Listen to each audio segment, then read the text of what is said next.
सह्याद्री प्रतिष्ठान गेली अनेक वर्ष गड संवर्धनाचे काम करत असून गडाचे पावित्र्य आणि त्याचबरोबर संवर्धन करत गडाची डागडुजी, बुरुज दुरुस्ती, महादरवाजे, तोफगाडे, स्वच्छता, जनजागृती करत असून या मोहिमेमध्ये हजारो दुर्गसेवक तन मन धन लावून काम करत आहेत। दुर्गसेवकांचे गडावर तसेच तेथील वस्तूंवरती लक्ष ठेवून तेथील वेळोवेळी गडकिल्ल्यांना नवसंजीवनी देण्याचं काम करत आहेत।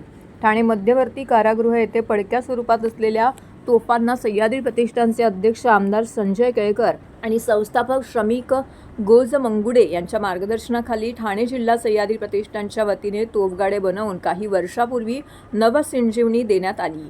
या संवर्धनाकरिता सह्याद्री प्रतिष्ठान उल्हासनगर विभाग यांनी परवानगी मागितली असता कारागृह अधीक्षक राणी भोसले यांनी तात्काळ परवानगी दिली।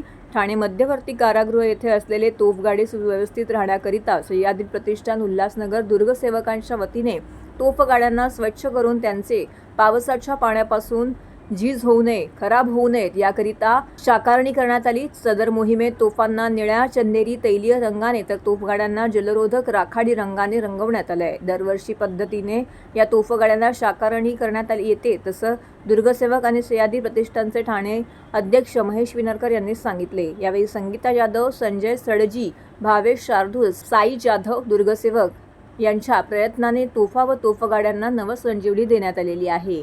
ठाणे मध्यवर्ती कारागृह उपअधीक्षक भवर हे देखील उपस्थित होते, तर आमदार संजय केळकर यांनी व्हिडिओ कॉलच्या माध्यमातून दुर्गसेवकांचं कौतुक केलं।